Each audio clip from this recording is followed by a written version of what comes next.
Hey, and there goes the feed. Yep. So we could show all participants. We'll be right back after these messages. In case of a water landing, your seat cushion may be used as a flotation device. Not only this exposure, but these resources. Try that one more time. Like Misthaven, step up and provide these resources. We'll try this one more time. And we just want to, thank the bottom of our hearts from our entire...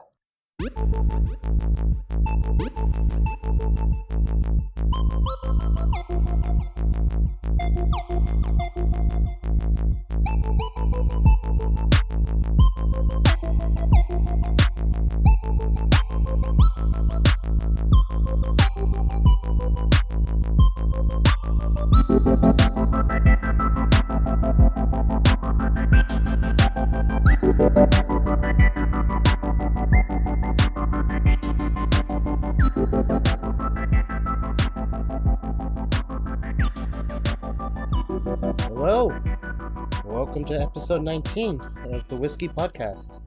I'm Shoutout. I'm Nate Fu.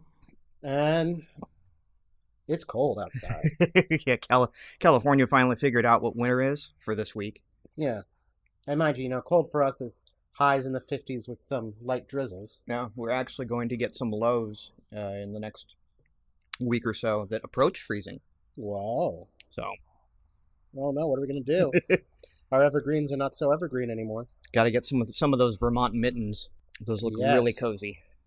And that Vermont jacket. The memes have been absolutely incredible.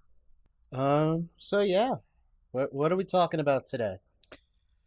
Oh, we got a ton of stuff. We actually had a couple users active in the Discord this week, commenting on our last show. So, and for those of you watching live, you can see the link to Discord down below. Yep. And we'll put the Discord link in our show notes. It's on the website too, right? Somewhere, but I'll put it in the show notes. Okay. We don't advertise well. But yeah, first off, what are we drinking? I believe your wife made a... So we are making what is called a spiced bourbon cider. And basically, it is Maker's Mark, apple cider, and spices, including cinnamon and all that stuff. And it is good. Mm-hmm. Cheers. Cheers to that. So, what's happened with kids since we last recorded? Well, yours is about to, probably by the time we put this out, yours is about to hit the 1 year mark. Yep. 1 year. Yep. That is, joined us for one of the craziest years of my life. And kept on going. How can we say anything else besides that? Yeah, it's... And I think, I told you when I had mine, it goes so fast, and it's just one of those, you can't properly explain it. It's just one of those things you have to experience, and when you do, it's just in the blink of an eye. Oh, and it's certainly been an experience. Yeah. Think about it. My daughter is very much like her mom, in the fact that she'll do it when she's ready for it on her own time, and she'll do it her way. And she'll judge you in the meantime. Oh yeah, no, judgment is definitely hereditary. But no, my wife has talked about wanting to wean her off of breastfeeding and get her used to kind of a standard meal, because right now she eats so much food she doesn't need the supplemental calories there. It's more of a comfort thing. But as my wife's talking about it, my daughter says, yeah, you know what, I'm just gonna do it myself. Yep. So the nighttime feedings that she would wake up for at like 11 o'clock, and that was the only thing really left for that, she kind of just dropped it on her own. Yeah, you're actually getting sleep through the nights already. Yeah, no, she's for the last, knocking on wood, last 4 nights straight, she's been sleeping from when we put her down to more or less when we get her up. Yeah, that's pretty exceptional, especially at this age. So. Yeah, I personally think a lot of it has to do with her personality and with the good folks over at Nested Bean. Fair enough. For kids that or for parents that have young kids that are trying to sleep train or get used to sleeping, the Nested Bean product has been absolutely incredible. Like, I would easily buy them as a gift for any new parent, just because it helps. It's the ability to, the kid to feel that comfort and still be able to put them down. Right. Yeah, and we've been relying on, I think it's either the Zarbees or one of them, the non-melatonin. Yeah, for older kids, not for the 1-year-old. Yeah, no, not for the 1-year-old. For the almost 4-year-old. Yeah. Speaking of said 4-year-old, she's got an interesting logic pattern. We're gonna get right into this, huh? Oh, well, I mean, the other day she decided to avoid everyone by coming to sit in my lap, and Nate Foo's oldest doesn't like to wear clothes in general, so normally it's just she comes in, cuddles, whatever. But in this particular case, she decided that her goal was to interrupt everything I was trying to do. And so she decided to do a handstand and put her naked ass right in my face as I'm trying to do stuff on the computer. And then, I couldn't get her to stop. Like, at that age, she kind of has like a wrestling grip with the legs. And so I just stand up and walk out. And she's just, hanging from my head with her legs, wrapped around it, and just happy and content because she won. She got my attention. Oh, yes, I won that round. As she would. I won that round. I love you more.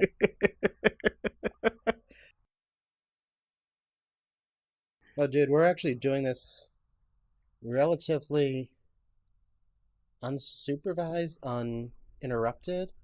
Oh, all the family is out. What did we do to get lucky? I don't know, but the stars aligned. I don't even know what to do. Yeah, I'm not constantly looking over our shoulder for one of the kids to come running out naked, or for high-level screeches, or one of our wives making lewd faces or pressing their noses against the glass here. Mm-hmm. I mean, I'm sure that they're going to jump in a chat at some point and tell us how we're wrong, but that's just a standard. Yeah, my oldest are currently out doing what does this say? It's like a drive-through dinosaur exhibit. Yeah, so they basically took like a bunch of large, real-life looking statues of dinosaurs and put them out through a parking lot, and you can drive through it. And I think it was like $60 a car. 42 a car? Yeah. Right. Not that it really matters, but well, you get to drive through, and there's all those different things. And, I will point out that Nate's oldest, the 4-year-old, is actually calling the dinosaurs that she sees by the Ark survival game names, not necessarily by, any other names. Which, is actually relatively close, so I can't complain. Right. But it's also very amusing how much they pick up from all these different sources. And she's getting them right, which is, she's not just arbitrarily assigning names. Oh, yeah. Then we've got your 2.5-year-old who's starting to take some ownership of her words, And her body and her surroundings, and yeah. And the fun part now is that, as with all things in life, shit rolls downhill. Mm-hmm. So if the oldest is cranky and she hits her younger sister turns around and hits my 1-year-old daughter. Right. Who's sitting minding her own business, yeah, mind not you. even there. Like, she could be in another room. Like, yeah. She's going to stand up, walk into that room, and, push her and then walk away. It's like, what the hell happened? What did I do? What's going on? Yeah, and it's like my Charlotte is picking up some of the worst. I don't know. They're the bad traits that my oldest has, where she's, she learns that if she complains the right way, she gets what she wants, right? Yeah. We have we sing to her all the time. You can't always get what you want, but if you cry sometimes, you get what you need. And Charlotte has now learned this, and she's learned to do it better. Oh yeah, no, she has like mastered it to a whole new level. But like the other night, I don't know if you were still around or not. Your girls were tired and getting angry and aggressive, and I think it's really the first time I've raised my voice at them. Mm-hmm. And it scared them and startled them. But immediately the mom went in and, no, this is what we're going to do, blah, blah, blah. I'm like, okay, no, stop. Like, I appreciate what you're doing, and I agree that, the yelling or that should be a danger reprimand, Right. or a danger to get your attention type thing. But when, the oldest is having her temper tantrum because she knows she can get away with things, and part of the temper tantrum is throwing not even the Lego blocks, Mega blocks at my daughter's head and already hitting her twice, that's a danger for me. Right. Because that could leave a mark, that could hurt her. And she has no way of comprehending what's going on other than violence is happening. And somehow, it continues to happen. And so that was a nice long conversation between Mama Bear and I as we discussed what that means. And I said, I'm going to disagree with you. Violence is never an acceptable form of showing your emotions. And if you allow that, then you are condoning it. Right, it becomes the norm. Now, I mean, and I've had friends growing up that every time their child misbehaved, they immediately went to 11. Mm-hmm.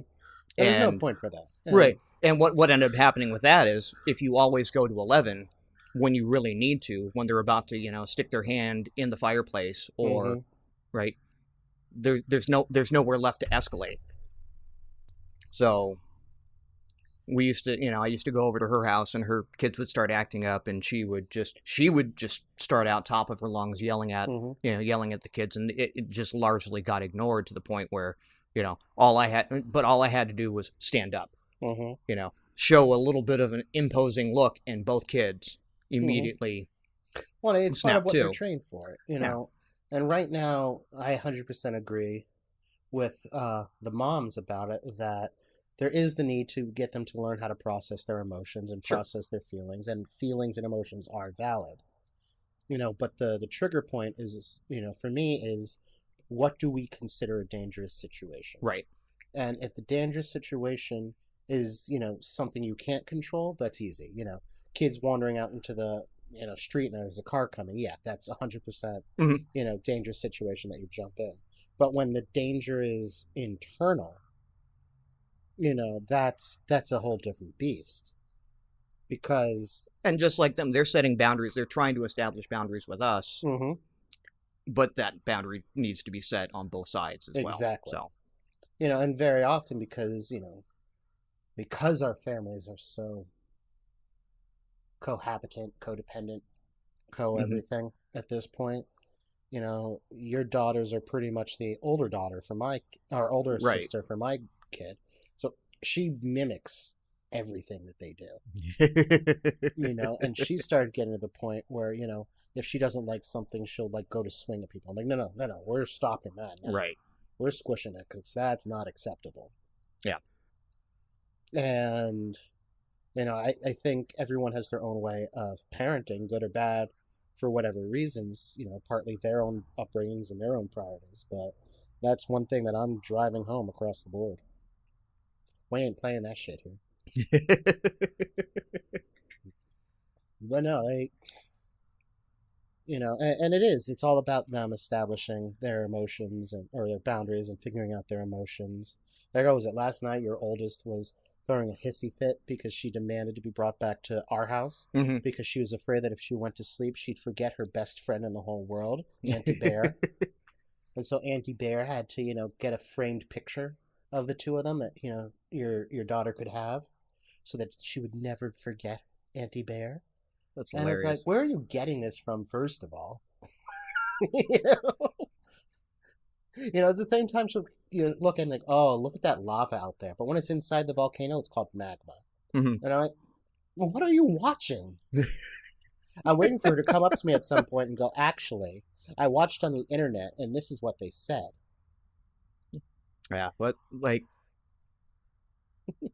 they spend a lot of time consuming media just because it's a little bit of lazy parenting, but it's also, the nature of where we're all at now. Yeah. They're not allowed to get out and run in the park. They're not allowed to, go out and experience nature. Well, there was So they spend a lot of time in front of screens, and we've recently tried to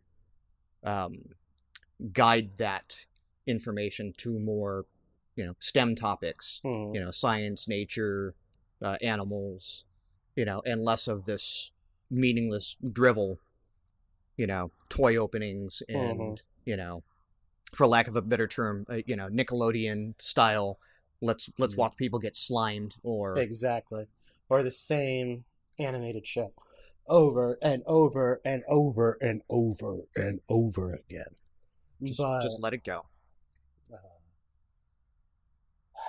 The north wind meets the sea. But no, but along those lines, there was I think I shared the Twitter thread with you and the rest of the family, but there was a New York Times article that came out that's like, parents are concerned with the amount of increased screen time happening during the pandemic. And the Twitter thread was a actual child psychologist looking back at it and saying, so I appreciate that this is a standard media norm reactionary article, just looking for clicks and attention, but there's nothing wrong by science because of this. This is the only way they get to maintain their social circles in many situations. Right. So, like, the issue so much isn't the screen time, it's the sedentary nature of sitting in front of a tablet, or sitting in front of a TV, for burning your eyes out. Time, I was raised stick in front of the TV and so I can get stuff done. And wouldn't doubt if that was the same for your upbringing. Sure. But that was the entire generation. We're told how, bad the TV is for kids. And now it's the computers and things like that. But I'm sorry. Their honestly, brains develop an entirely different way, and society has grown to accept these things as a norm. So the fact that they use these tools early on, my kid can turn on the TV if she wants to at 1 year old. She knows how the tools work. She can open my phone and duo Grammy if she wants to. She knows how the tools work. And there's something to be said about that media actually having an interactive aspect to it, as opposed to like you and I would sit there and whatever Thundercats, that was, it was a one-sided transaction there. Right. And I think, there's always the people that will throw the hissy fit about, well, back in my age, like, yeah, back in your age, society was different. Now, what was it, 100 years ago, the fun thing to do was take a stick and whack a hoop down the street. Right. Well, now with those hippity-hoppity and those sort of things, Grandpa. But no, so think about how our kids are developing.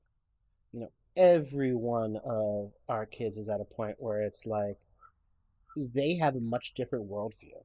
Your daughters were obsessed for the longest time with Korean spoken videos. Right. Just dubbed in Korean. And I'm pretty sure half their vocabulary at that time was Korean. Mm-hmm. Not that they necessarily knew what it said, and we had no idea what they were saying, but they were able to pick it up and develop it.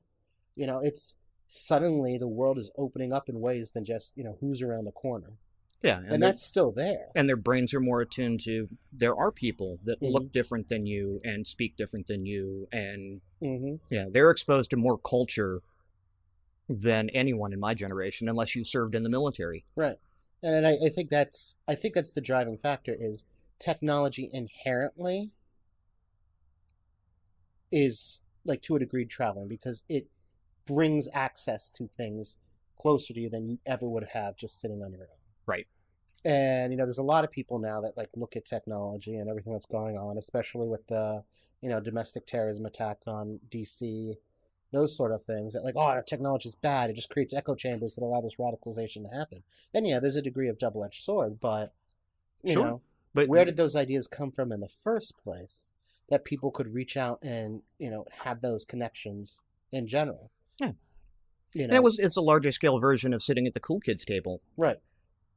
So, but again, that's you find acceptance. Scale. Yeah, you find acceptance in a group that has a similar view as you, and it's happening without borders and distance being an issue. And while you're talking about this, my 1-year-old is standing up against the couch, eating something and requiring Mama's attention because yes, they came back. Our reprieve from all the women of the households has now ended. Yeah. It was very short-lived, like most things of our independence. One day we'll get this back, right? No. No, we won't. When I get my office space in the garage, we'll have a. Well, yeah, I told you I want to create a gym in our garage once we clean it out. Nice. Yeah, once we clean it out.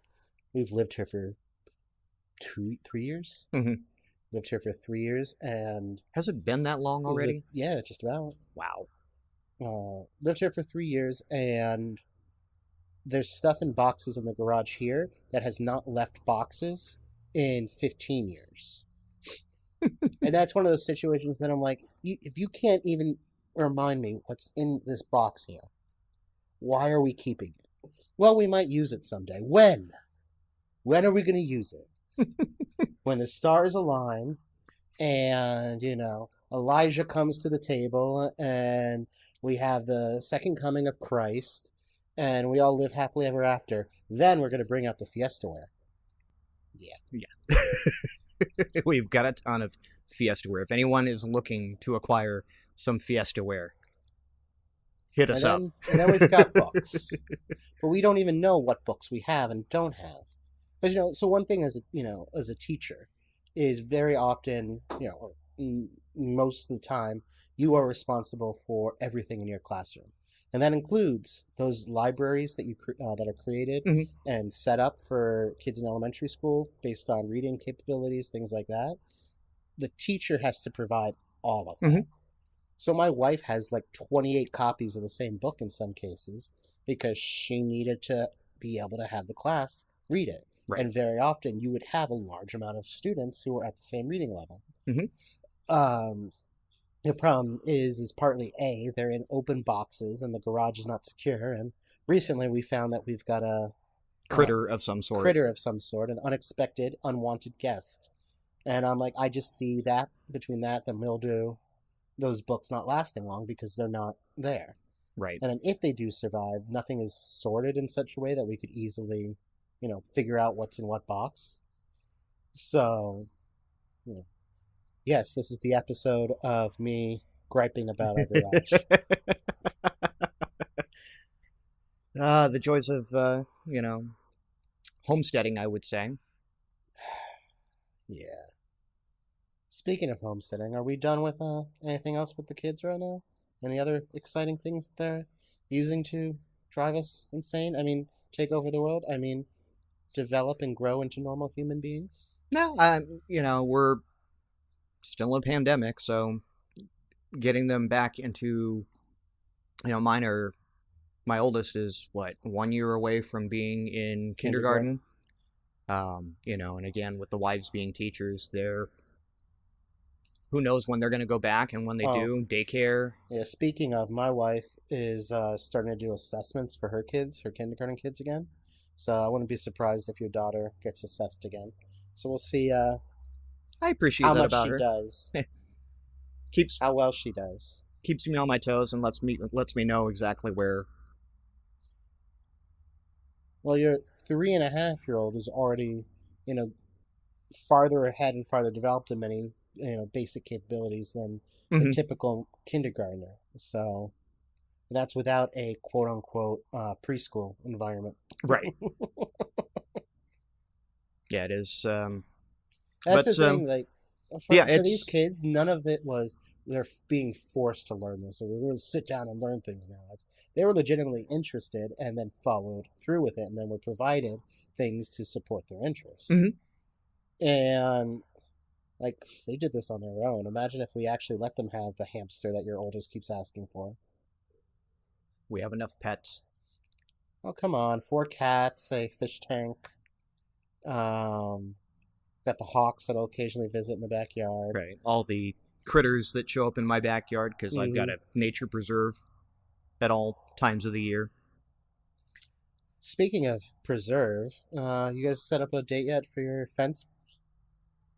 No, and that's actually something you and I have to have a talk on the on the side, because I guess because of the landscape, we had to push the fence over into the onto the neighbor's property. So my neighbor, very cool neighbor, but just to dot all I's, cross all T's, in case for whatever reason he decides to sell his house, wants to get it on contract, right?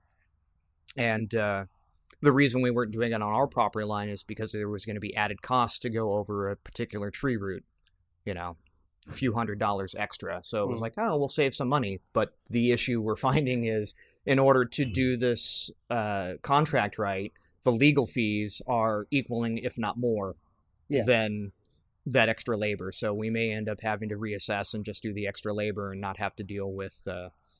honestly, maybe better just do that. Yeah. But unless we can draft up something on like LegalZoom or something, that's an offline conversation for us to see if there's a cheaper way to do it instead of getting a high-priced lawyer involved and a surveyor. Doesn't adulting suck? Yeah, it does. Yeah. But yeah, the lawyer wanted to have a surveyor come out and actually... That'd be the appropriate thing to do, yeah. Right. So. So yeah, welcome to that fun stuff.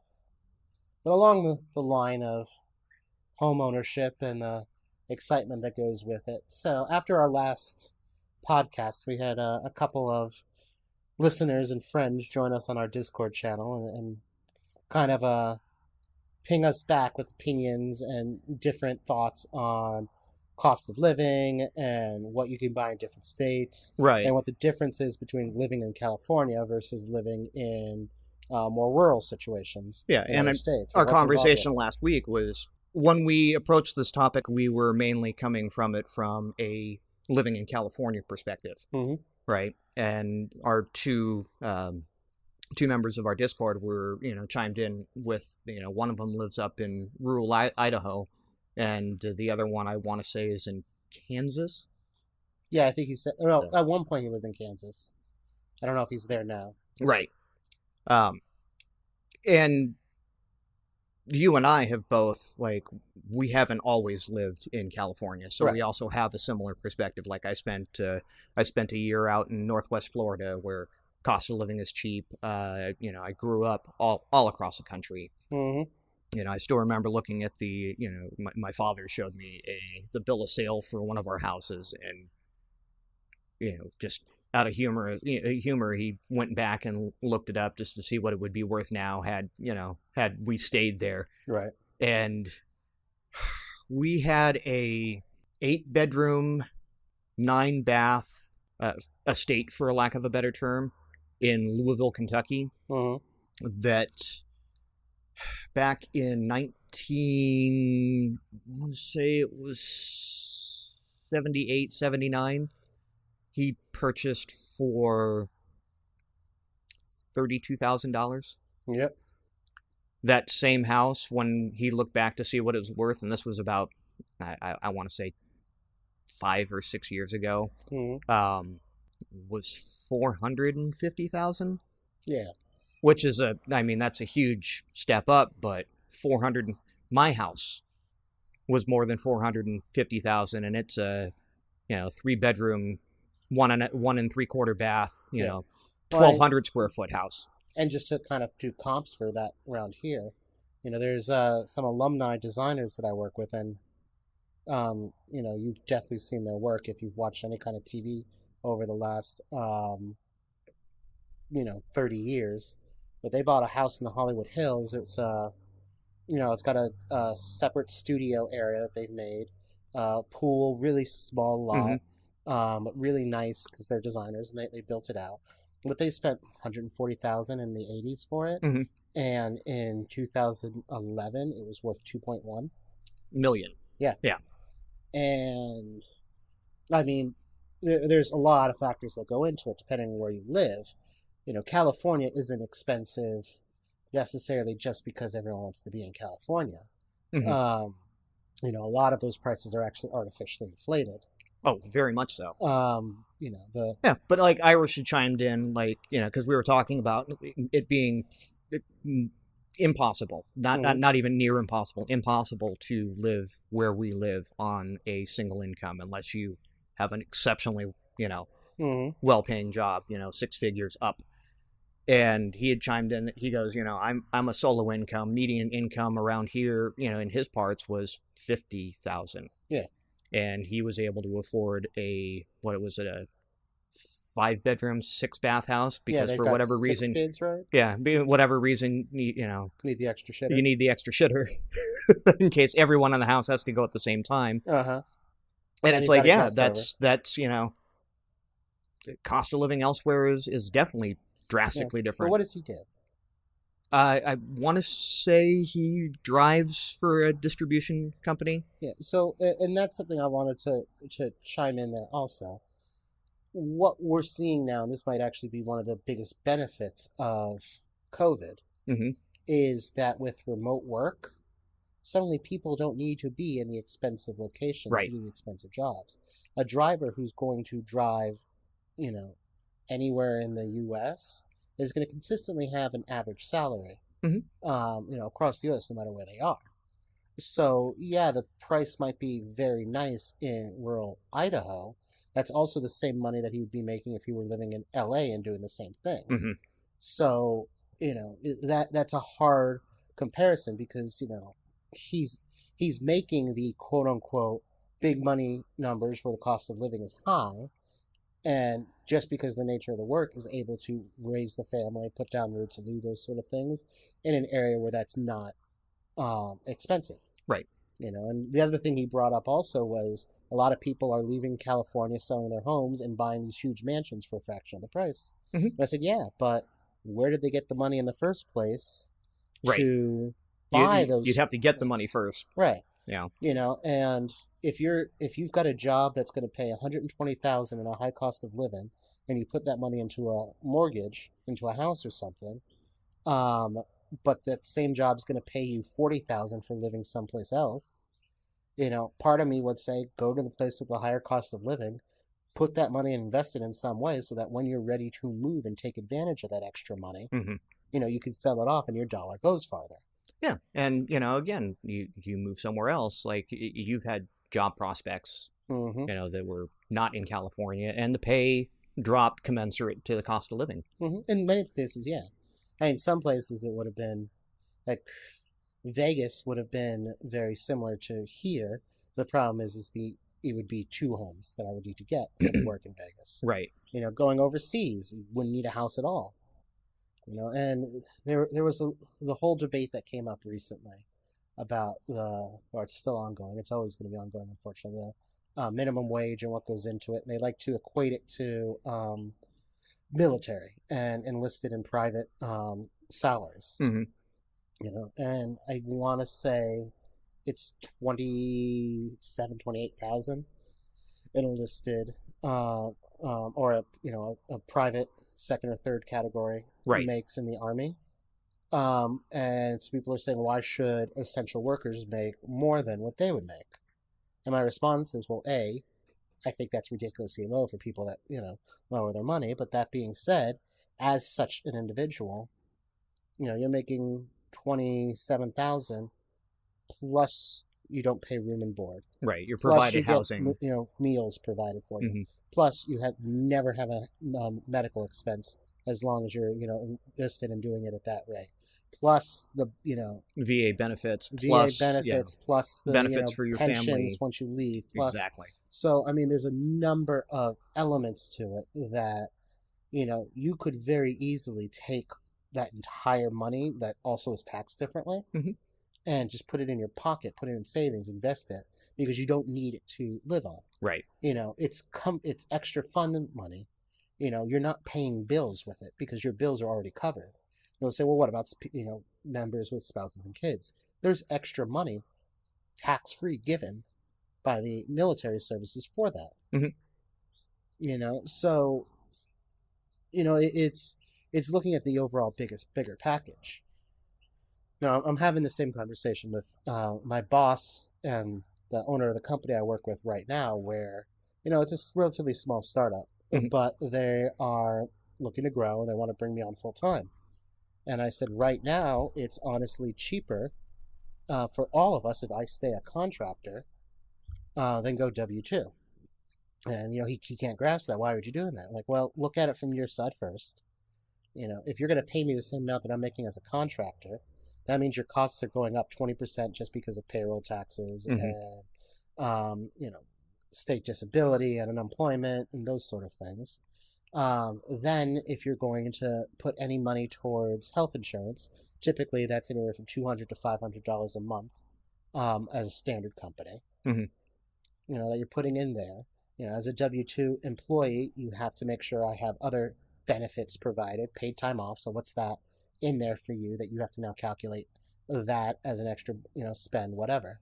Now, if he pays me as a contractor, then my rate is static. It becomes a line item for him. Sure. But on the flip side, I get to, spend that money in such a way, I've set up my own S Corp, so this isn't, a one-to-one comparison with being self-employed, but, I get to buy the medical insurance I want. Mm-hmm. I can determine, how to spend that money that's best for our situation without it being an impact to how best they spend it in their situation. Right.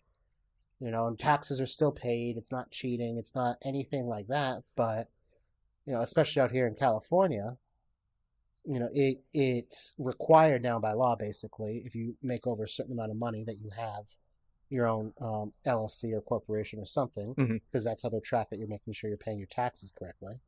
But also it gives the flexibility that I can have 2 or 3 things going at once, and all of it can funnel through that, and it's not changing anything. It's uninterrupted for you too as well. If you lose this job tomorrow or try to move on to something else, your structure on the back end doesn't change. But the difference is because of that, I get to define the benefits that are important to us. Right.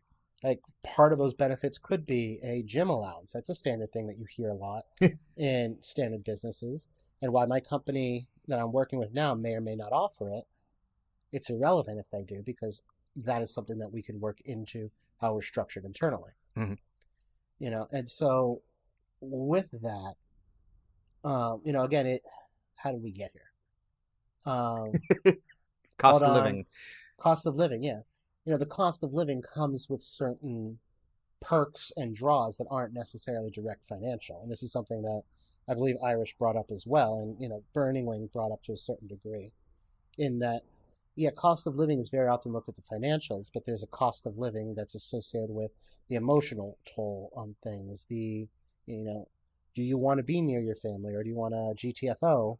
Right. Or do you want to be near conveniences as well? And Burning Wing, in his case, he was like, the nearest major shopping area was 45 miles away. Yeah. And, Amazon Prime would take 3 days instead of next day. Right. For him. And that's a sacrifice he's willing to make. He's okay with that. And, for a while I lived further up north, and the same thing. My commute to work one way was 45 minutes. And the nearest McDonald's was a 8-mile drive. Yeah, no, we both have friends that for a long time lived an hour and a half outside of Los Angeles, and they would commute in daily for work, but they didn't care. And they bought a house bigger than this for $175,000. Exactly. So, and it was the lifestyle they liked. It worked well. Mm-hmm. Sacrifices made. Yeah. But it's, again, what are their priorities? And, this actually goes to a blog post I'm trying to write, is figuring out priorities and, boundaries and responsibilities. In a lot of cases, and this is kind of how the baby boomer generation was brought up, there's all these expectations that are expressed through materialism, as far as, if you're successful, these are the things that prove you're successful. Right. A nice car, living in the city with a, good house, or in the suburbs with an amazing house and 2 brand new cars and those sorts of things. But, now more and more, especially as more companies are looking at adopting remote work, it's coming down to, what are the things that are important to you? Mm-hmm. I have one friend who literally runs his entire company from the beach, because he does SEO. He doesn't have to be in front of an office. He just needs a Wi-Fi connection and a laptop, and he can get the work done. Right. And so, a lot of these big corporations and big machines that required everyone to clock in and whatever, and, do it, was built to create that standard of living. Right. But now that the standard of living is kind of being shattered because the cost of living has gone up, well, now we question, what are those priorities that we're doing all this work for? Yeah. I only had one glass of this spiced bourbon cider. Apparently, that's all we had. I looked at the wife and gave her the gesture if there were any more, and apparently we're out. I'm disappointed. I'm very disappointed. I need to speak to the manager. Yeah, and again, you have the benefit of a job that can be done remotely, where I don't. Yeah. So that's, if I want to stay in this industry and move somewhere where cost of living is more beneficial, that limits where I can go. And then and again, a lot of the stuff that I do, certain choices. Yeah, a lot of stuff I do. If I were to move to Kansas, I don't think I think the pay would drop commensurate. Yeah. So it would be a wash. I'd still be dealing with the same cost of living percentage, right? Based on what is the debt to income ratio. But in a lot of situations, my job, I was talking to my current boss about this yesterday too. I've been in the workforce for 18, 20 years. And in that time period, I've been lucky and only had 8 different employers. Most people in my industry will go through 8 different employers, quote unquote, in a single year. Yeah. Because it's gig work for... Well, it's gig work. It's projects as they come up and go around. I've managed to be more on the management side and operational side of things and, got more into the business of building it up. But so that's how I designed a lot of it. On the flip side, you've had the same job for almost as long as I've been, capable of working. Yeah. And that's provided a level of security and capability with union benefits and support that you'd never see in some of these other areas. Right. So, but that also, and that's another factor that if I were to up and pack up and move to Kansas, move to Oregon, move to Washington, move to Idaho, like I lose that seniority. I lose all that, that built up security. So it's not just a dollars and cents thing. Yeah. And there's many factors that go into it. My wife, again, last night we got into this conversation. Apparently we've been doing You and your wife have a lot of conversations. Yeah, but we mentioned the fact certain decisions that we've made, anywhere from the house we're renting to the fact that we ended up buying a new car and what that means. And, from a purely financial independence or financial planning standpoint, those were stupid as hell decisions. But there were other reasons we made those choices. We are renting the house that we're in now because, my mother-in-law lives with us. Right. Our mother-in-law. You get part of her too. Lives with us. We're right down the street. It's a larger house that has a pool in it, so we can entertain more when we're not in a pandemic. But that was part of the things that were valuable and important to us. Right. The car. I traded my car in, and we're getting a new one. And just looking at the numbers, it was cheaper to buy a new car in the new model rather than buy out the lease of the last one. But with all that said, it's 0%. It's a brand new car that, the manufacturer, it's a Mazda, so those things last very well and they maintain their value for a long time. And it's just safe and secure for my wife and kid. Yeah. And I'm working from home. Why do I need an extra car? Yeah. And like in our case, we, instead of renting, we bought because we were in a point where, there is some permanence to our situation. Mom might not be living with you in 2 years. So why would you buy a house that accommodates that when... Well, we need to work on finances before we could even talk that conversation. But you know what I'm saying? Yeah, and same thing, like we bought my car because, I needed transportation. It didn't have to, be anything. The requirement was, 2 doors and an engine. Yep. But we leased the wife's car because we were in a state of transition when we first we got the first one. We got the small Escape SUV, and that was fine for one child. Yeah. And when the second one was conceived, right at the end of the lease, we decided, this is not going to be good for 2 children. So we upgraded to the Edge. And then when that lease came up, it was like, oh, we need to have room for strollers and, soccer stuff or whatever, all the stuff that's going to be coming in the future. Let's now move again. That was a decision that was made to account for or to allow for transition. If I would have tried to buy those cars outright, I'd be stuck with something that now I have to turn around and sell on the second market or trade in. And it was just worth it. Exactly. So that in that case, it was easier for me to lease, and it made more sense to lease. And I think with the one we now have a flex, we'll probably buy it out at the end of the lease. It is such a flex. Yeah. And we're gonna take a bath on it because leases are not. Leases benefit the leasor, not the leasee. Right. You effectively buy the car twice. Yeah. But if it's, with companies and whatnot, with fleet vehicles, it makes sense because that employee may not be there. You turn the car in at the end of the day and you're done. Yeah. Well, it's between buying equipment and an ongoing expense. Right. Yeah. Well, look at you, When my second child was conceived, we thought, pop, pop, pop on the pipe, that this might be the best financial decision for us. Look at you getting all, professional, Daddy Nate Fu. Well, I've been doing it for a while. Yeah. I hope you're learning from my mistakes.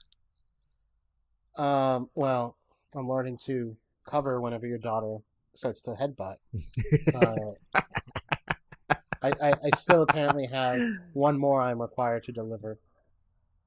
I just realized the other day, through just circumstance, how much my youngest is growing. Like, she has sprouted up so much. And it didn't dawn on me until she decided to, run through the tunnel. And now she's ringing the bell as well. Oh, yeah. No, both of them. I want to say it was your wife that was saying something that when they're poppy, their bones pop or whatever, it's part of them going through a growth spurt. And I picked up your youngest by just her shoulder, under her arms, shoulders, and you just hear pop, pop, pop, pop, pop, pop, pop, pop, pop, pop. I'm like, oh God. Right. Oh, God, Did I just break your daughter? Well, no, because she's loving it and going through it, but I'm like, she's growing that much. What's going on? No, I don't like this. Yeah. I need an adult. Wait, I'm an adult. God damn it. And that's why we can't have nice things. Ah, indeed. So what else we got? Why don't you, tell everyone about your super cool new computer that you're getting, and now that you've got half of Danfinity's Discord channel drooling over it. Danfinity's Discord, the Guardians Discord, almost every other Discord I'm involved in, because I'm an Xbox gamer. I've been an Xbox gamer since the original Xbox, and I had an old PC rig that it aged out and got to the point where I had to do a full platform shift in order to keep going. Like, it ran for a long time, and I could just swap out the parts I needed. Yep. And the last one I did, it was just like, nope, you have to change motherboard, power supply. Oh, the form factor of the case wouldn't work anymore. You're basically buying a new one. Right. And it was real expensive at the time, so I said, you know what, consoles are cheap, and I went Xbox. So I've been there this entire time, and I didn't see myself going back. But unfortunately, the gaming industry is now. PCs are back in the mix, and in a big way. There's a lot of development going back into the platform, and a lot of our friends that were console only have switched over to PC. So, we're not going to get into a troll war of PC Master Race or no, PlayStation or Xbox or anything like that. Because I think from a console standpoint, we like the offerings of Xbox and Microsoft. Even though they're playing some funky games right now, to push everyone to. Yeah, you saw that. Yeah. But that being said, you game where your friends are. Well, you game where your friends are, and you game with what you enjoy. For me, my computer is about to die, but I enjoy the type of games you could play on a PC much more than the type of games I would typically play on a console. Right. And there was some overlaps, which is why I ended up getting it. an Xbox in the first place. Right. But I had an Xbox back in college. In my freshman dorm room, we were playing original Halo. Yep.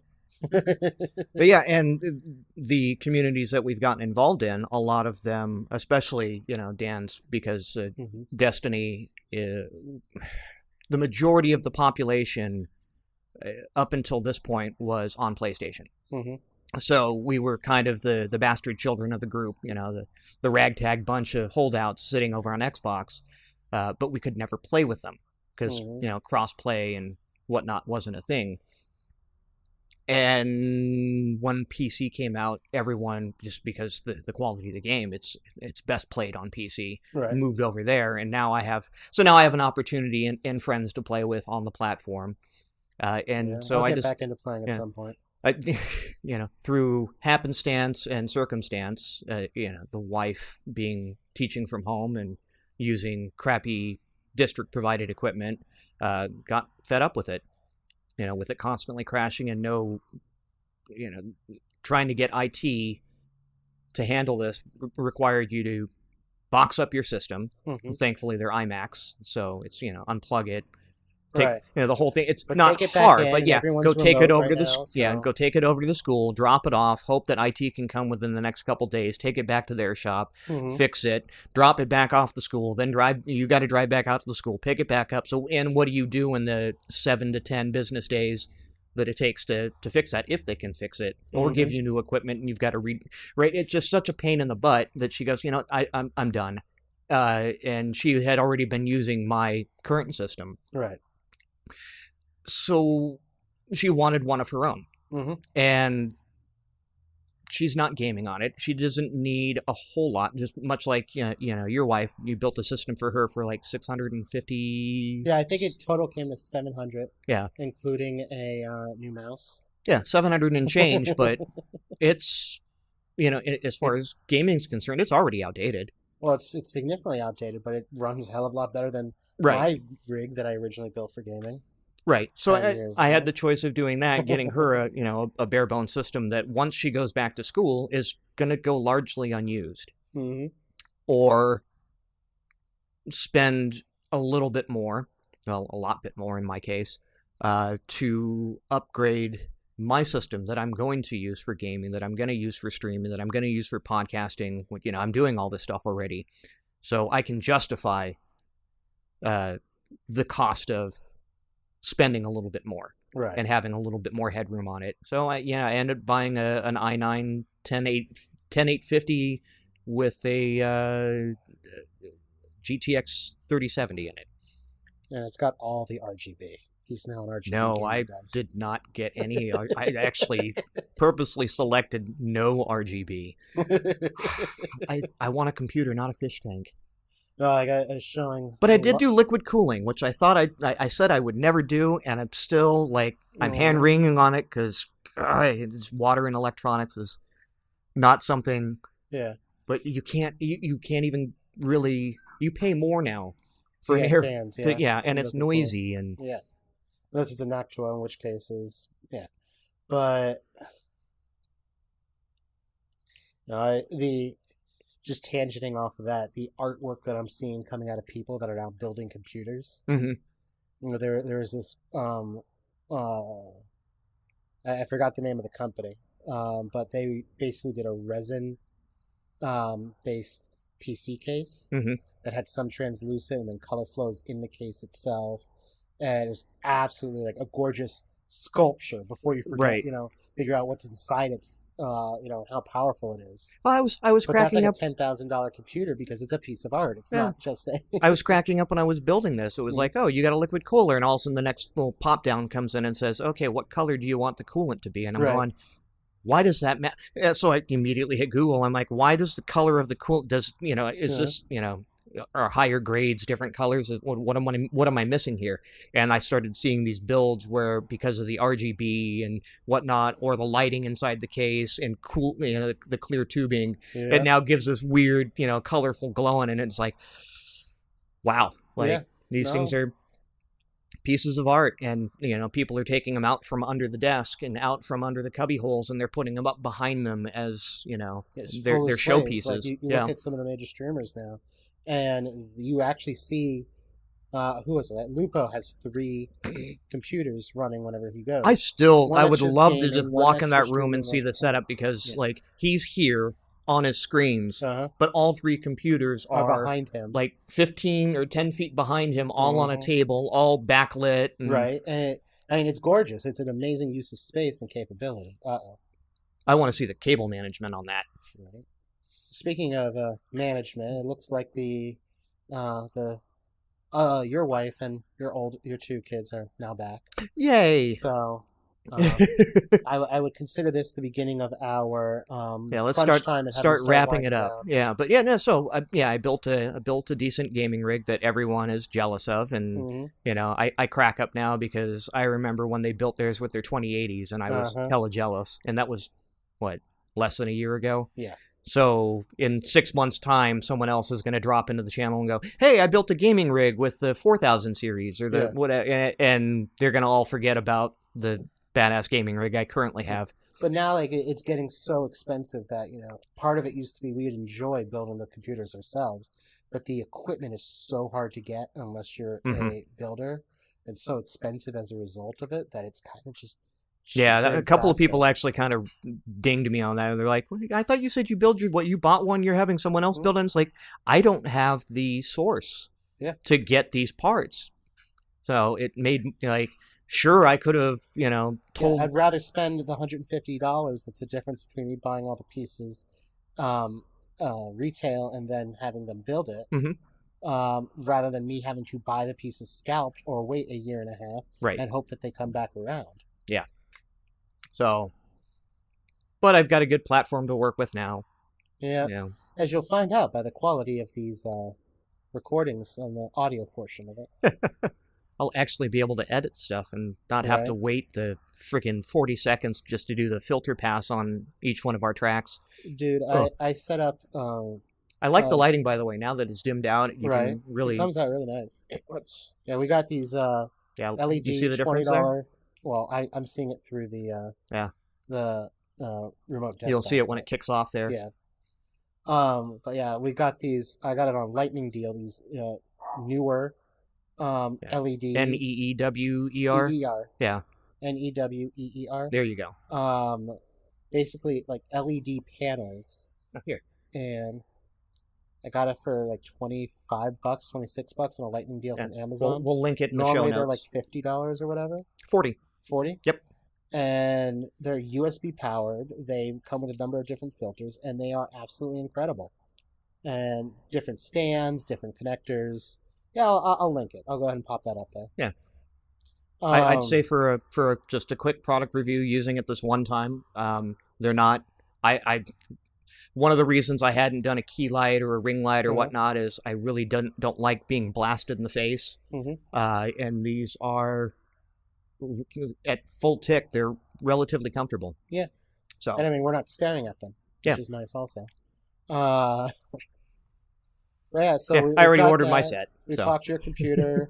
I'd also like to give a shout out to the Misthaven community. Oh, yeah. So, go ahead, Mr. Modfather. Part of my involvement with the Guardians MH non-prof, we have done fundraising in the past, and over the course of this last year in 2020, we've had what I like to call ninja charities. Right, they find us on Tiltify or whatnot, and ninja charity fundraisers. Right, charity fundraisers. They find us on Tiltify and they just start raising money for us. Right, and sometime in the middle of last week, Joe, the boss, starts getting these alerts on his phone from PayPal. $20, $5, $4, $10, $100, and he said, "What the hell's going on?" And we finally tracked it down, and there's this streaming community that formed, out of a bunch of like-minded and like-interested streamers they formed a stream team, and they decided that they wanted to raise some money for us. And we've had them happen before, and they've been very good to us. To the tune of $1,000 here, $2,000 there. We had one that was like we did our own over the course of the weekend, and we raised $4,500 for the org. And a couple hundred here and there. This Misthaven crew, as of this morning, we're over $10,000 raised for the organization, and this is for strictly for our mental health kits. So which that's easily 100 kits. No, yeah, 100 kits. 1,000 kits. 1,000 kits. Yes. Yeah, each kit is roughly $10. Right. And we'll have an unboxing. Yeah. We will be putting together another video of kind of what these kits look like. Yeah. And putting that out there a bit. But yeah, we started doing this. It was something we were going to do for conventions. So if you came up to our booth, basically your basic swag bag. Uh-huh. And 2020 happened, all the conventions got shut down, but we still had this idea, like, what if we ship them to people? And so that's the majority of our fundraising has been to support that cause. And these mental health kits are, a series of anything from booklets on mindfulness training and meditation and help with anything ranging from anxiety attacks to stress management and those sort of things, to actual interactive things. So there's sensory items to help with anxiety, to help with other treatment methods. Yeah, we have an adult coloring book because as much as it seems childish to be an adult coloring, there is benefit. Oh, there we go. I shouldn't have moved that the first time. Benefit to it feels good just to get your mind off something and just color in a book. Right. We have a journal in there that if you want to do a mindfulness journal or a whatever, if you feel stressed one day, you write it down. You put pen to paper and you get it out of your head and you get it on paper, and then somewhere down the road, if you're finding those thoughts come back in, you can open up that journal, look back, and go, "What did I do to get through this last time?" And you have it on paper. Yep. That not only did I do something, I did get through it. Right. So we have that in there.